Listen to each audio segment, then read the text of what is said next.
পদ্মা সেতুতে ওঠার পরে নিজেকে কেমন যেন একটু স্বাধীন স্বাধীন মনে হইতেছে। আসলে মানুষের ক্ষমতাটা চিরস্থায়ী না। এই যে বর্তমানে আমাদের দেশের যিনি প্রধান উপদেষ্টা ডক্টর মোহাম্মদ ইউনূস, ওনাকে আমাদের প্রাক্তন প্রধানমন্ত্রী বলছিল যে ওনাকে নাকি এই পদ্মা সেতু থেকে ফেলে দিয়ে পানিতে চুবাতে হবে। আর দেখেন আল্লাহ তাআলার কি হুকুম, প্রধানমন্ত্রী দেশ থেকে পলায়ন করছে আর দেশের মানুষ সগৌরবে ডক্টর মোহাম্মদ ইউনূসকে এনে প্রধানমন্ত্রীর জায়গায় প্রধান উপদেষ্টা করে বসাইছে।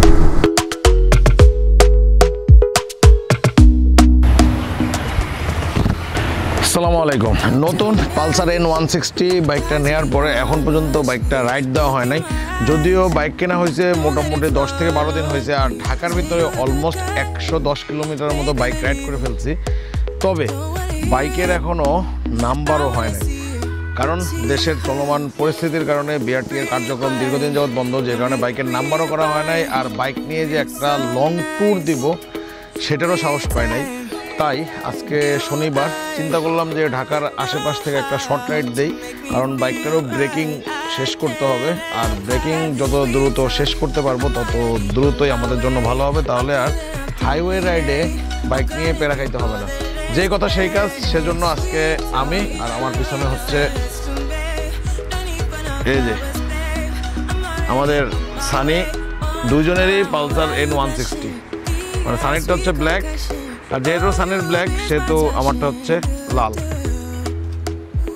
আর দুজন মিলে বের হয়ে গেছি যে দুইটা বাইক নিয়ে আজকে ঢাকার আশেপাশে রাইড করব। আমাদের আজকে সকালের প্ল্যান হচ্ছে, এখন অলমোস্ট সকাল 7:30 বাজে, এখান থেকে ভাঙা যাব। ভাঙা যে সকালে নাস্তা করব, আর নাস্তা করার পরে যদি ভালো লাগে তাহলে গোপালগঞ্জের দিকে যাব, আর যদি ভালো না লাগে তাহলে ভাঙা থেকে আবার ঘুরে মাওয়ায় চলে আসবো।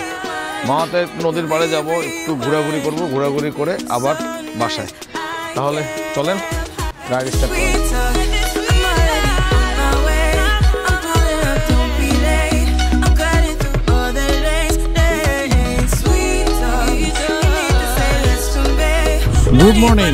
Good morning from Dhaka. এখন হচ্ছে আমরা ঢাকা ভার্সিটির ভিতরে, যেহেতু আমাদের বাসা ভার্সিটির খুব কাছাকাছি, সেহেতু আমরা ভার্সিটির ভিতর থেকে আমাদের রাইডটা শুরু করি।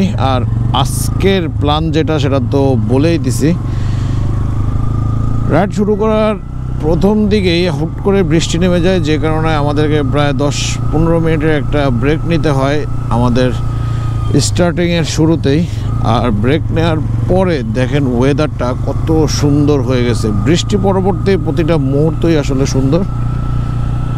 আর যেহেতু বর্তমানে দেশের পরিস্থিতিও খুব একটা ভালো না, সেহেতু দূরে যাওয়ার মতো প্ল্যান আপাতত এই মুহূর্তে করতেছি না।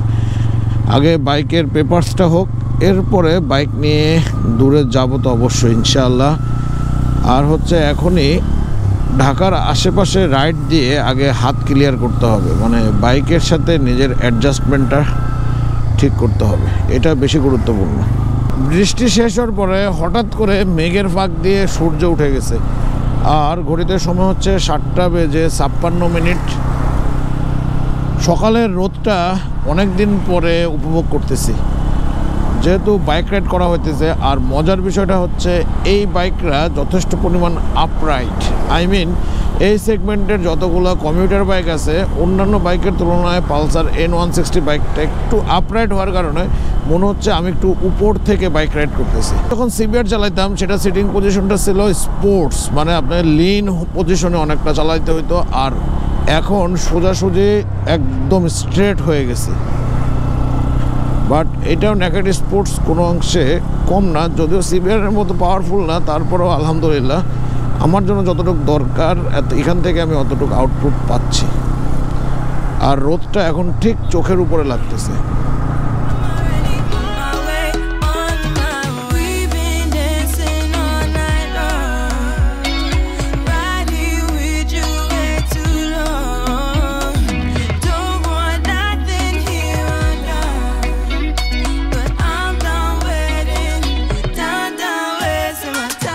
হচ্ছে পোস্তকলা ব্রিজ। আর এই জায়গাটাতে আমার খুব ছোটোবেলার একটা স্মৃতি আছে। যখন অনেক ছোট ছিলাম বলতে যখন আমার বয়স 12-13 বছর, তখন থেকে শুরু করে মোটামুটি এসএসসি পর্যন্ত আমরা খুলনা থেকে যখন গ্রামের বাড়িতে যেতাম তখন ঠিক এখানে এসে বাস থেকে নেমে যাইতাম। মানে এই যে পোস্তগোলা ব্রিজটা পার হয়ে এই পাশটাতে বাস থেকে নেমে আমরা এই সাইডে মানে বাম পাশে চলে আসতাম। যেহেতু আমাদের গ্রামের বাড়ি চাঁদপুরে, সেহেতু এখান থেকে ভোরবেলা বাসে করে মানে লোকাল বাসে করে ভিতর দিয়ে নারায়ণগঞ্জ যাওয়া হতো। আর আমি বাসের জার্নি একদমই করতে পারতাম না, প্রচণ্ড পরিমাণে আমার ভমিটিং হইতো। সারা রাত বাসে বমি করে জার্নি করে মানে কাহিল অবস্থা পার করার পরে সকালবেলা আবার এখান থেকে বাসে উঠতে হতো। বাসে উঠে 2-3 ঘন্টা জার্নি করে তারপরে আমরা নারায়ণগঞ্জ লঞ্চ ঘাটে যেয়ে পৌঁছাইতাম। মানে কী পরিমাণ হ্যাট্রিক জার্নি যে সেটা ছিল, সেটা যারা বাসে বমি না করে তারা বুঝতে পারবে না। যাই হোক, এই ব্রিজটাতে আসলে মাঝে মাঝে একটু নস্টালজিয়া ফিল হয়। রাস্তাঘাট অনেকটাই ফ্রেশ। ঢাকা থেকে দূরপাল্লার সব গাড়ি ঘোড়াই মোটামুটি চলাফেরা শুরু করে দিছে। আসার সময় বেশ কতগুলো বাস ওভারটেক করে আসলাম। এরপরে ট্রাক আর পার্সোনাল ভেহিকেল তো রাস্তায় থাকবেই। অনেক দিন পরে ঠিক সকালের এই মুহূর্তটাতে ঢাকা থেকে বাইক নিয়ে বের হওয়া হয়েছে। যদি নতুন বাইক না কিনা হতো তাহলে হয়তো বা বের হওয়াও হতো না, কারণ দেশের এই পরিস্থিতিতে ট্যুর দেওয়ার প্ল্যান আপাতত ছিল না।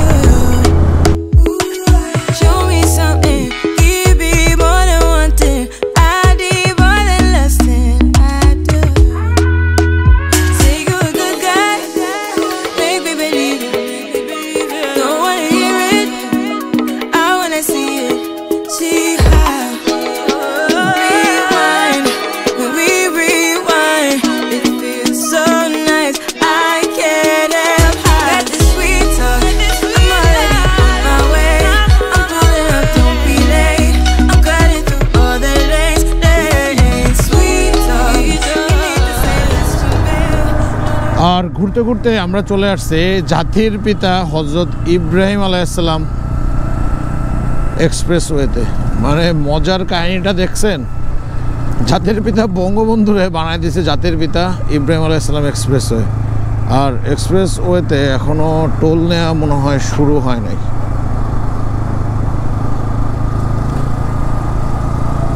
যাই হোক, এরকম একটা আন্দোলন হয়ে অ্যাটলিস্ট রাস্তাঘাটের নামগুলো যে পরিবর্তন হয়েছে সেটা দেখেও ভালো লাগতেছে।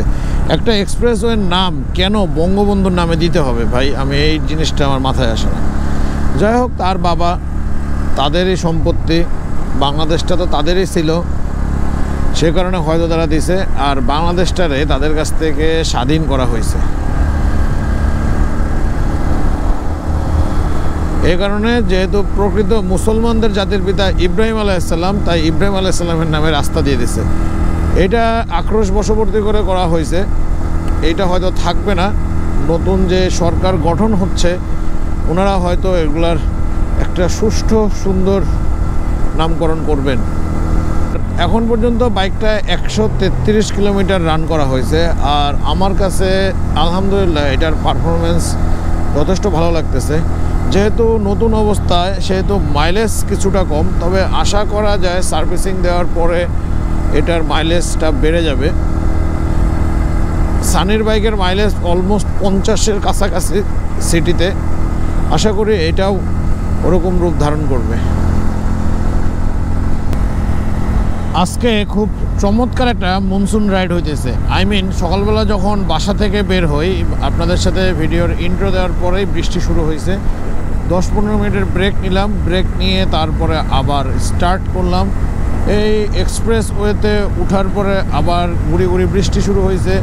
জাতির পিতা ইব্রাহিম আলাইহিসসালাম সড়ক পার করার পরে এখন দেখেন রোদ উঠে গেছে।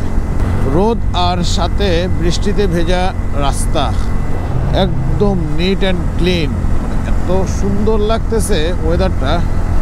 আলহামদুলিল্লাহ, মহান আল্লাহ তাআলার কাছে অশেষ শুকরিয়া। পদ্মা সেতুতে ওঠার পরে নিজেকে কেমন যেন একটু স্বাধীন স্বাধীন মনে হইতেছে। আসলে মানুষের ক্ষমতাটা চিরস্থায়ী না। মানে একটা সার্টেন টাইম আল্লাহ তাআলা আপনাকে ক্ষমতা দিবে, আবার আল্লাহ চাইলে আপনার কাছ থেকে সেই ক্ষমতা কেড়েও নিতে পারে। এই যে বর্তমানে আমাদের দেশের যিনি প্রধান উপদেষ্টা ডক্টর মোহাম্মদ ইউনূস, ওনাকে আমাদের প্রাক্তন প্রধানমন্ত্রী বলছিল যে ওনাকে নাকি এই পদ্মা সেতু থেকে ফেলে দিয়ে পানিতে চুবাতে হবে। আর দেখেন আল্লাহ তাআলার কি হুকুম, প্রধানমন্ত্রী দেশ থেকে পলায়ন করছে আর দেশের মানুষ সগৌরবে ডক্টর মোহাম্মদ ইউনূসকে এনে প্রধানমন্ত্রীর জায়গায় প্রধান উপদেষ্টা করে বসাইছে। তার মানে এটাই বোঝা যাচ্ছে যে আসলে মানুষের ক্ষমতাটা চিরস্থায়ী না, আর ক্ষমতা দিয়ে এত বড়াইও কখনো করতে হয় না। যাই হোক, স্বাধীন দেশের পদ্মা সেতুতে উঠে নিজের খুবই স্বাধীন মনে হইতেছে। তারপরেও আমরা সার্ভিস লেন মেনটেন করতেছি। মেইন লেনে বাইক চালানো হয় না এখন পর্যন্ত, তাই একটু মেইন লেন দিয়ে বাইক চালানো।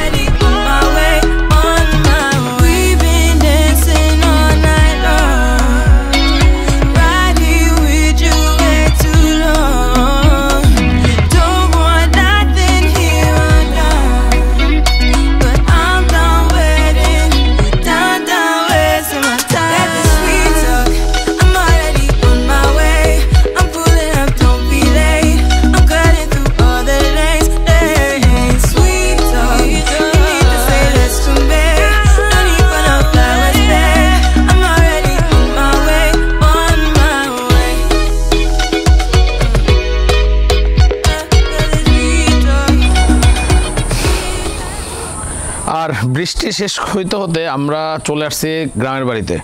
গ্রামের বাড়ি বলতে এটা আমার বাড়ি না, আমার শ্বশুর বাড়ি আর কি। আর ওই যে আমার শালা, তারপরে ভাইগনা, তারা খালি গায়ে ছাদের উপর ঘোরাঘুরি করতেছে। যাই হোক, বের হয়েছিলাম বাইকের ব্রেকিং পার করার জন্য, আর ব্রেকিং পার করতে করতে বাড়িতে চলে আসছি। তবে বৃষ্টির জন্য খুব প্যারা খাইতে হয়েছে। আর তাদের ছাদের উপরে তারা গাছ লাগানোর একটা প্রজেক্ট নিচ্ছে, খুব সুন্দর। মাহবুব, এখানে কি গাছ লাগাবা? ভাই আপাতত প্ল্যান করছি আম গাছ লাগানোর একটা প্ল্যান করেছি, আর ভিতর দিয়ে ফুল গাছ লাগাবো। এইটুকের মধ্যে ভিতর কোনটুক আর বাহির কোনটুক? না, 3টা লাগালে ভিতরে ফাঁকা থাকবে তো। কিন্তু আম গাছ লাগাইলে আম গাছ তো এখানে বাড়বে না, যে স্পেস। সব থেকে ভালো তুমি এখানে মানে কিছু এক টাইপের ফুল গাছ আছে যেগুলো তোমার একবার লাগাইলে 5-7 বছর যাবে, মানে একটু ঝোপা টাইপের হয়। ওই টাইপের ফুল গাছগুলো লাগালে আরো সুন্দর লাগবে। আম গাছ তো বাড়িতে আছেই, দেখি এখনো ঠিক না? আর এটা কিন্তু ওই পাশ দিয়ে ঢালু না। হ্যাঁ হ্যাঁ, ওইখান থেকে পানি যাওয়ার একটা পথ। যাই হোক, মানে এখানে তাহলে তোমার এটা কি হবে? এখানে দোলনা হবে, এখানে ফুলের গাছ হবে, আর এরপরে কি হবে? এখানে একটা বেঞ্চ দিব, ওরা একটা বসার একটা পরিবেশ করবে এখানে আড্ডা দেওয়ার জন্য। তার মানে তার এর পরের বার থেকে শ্বশুরবাড়িতে আসলে এখানে বসে ফুল গাছের সাথে দোলনায় বসে থাকা যাবে। যাই হোক, এই ভিডিওটা অনেক বড় হয়ে গেছে। আজকের ভিডিও এ পর্যন্তই। বাইকের ব্রেকিং করাটা ম্যান্ডেটরি। ব্রেকিং মেনটেন করে আমাকে মাত্র 60, 65, 70 স্পিডে, মানে সর্বোচ্চ 5000 RPM বাইক চালাই আসছি। এর জন্য সময়ও বেশি লাগছে। যত দ্রুত ব্রেকিং শেষ হবে তত দ্রুত আমরা এরপরে বড় ট্যুরে বের হইতে পারবো। আজকের ভিডিও এই পর্যন্তই। সবাই সুস্থ থাকুন, ভালো থাকুন, আর নিরাপদে বাইক রাইড করুন। মনে রাখবেন, সেফ রাইড, সেফ লাইফ।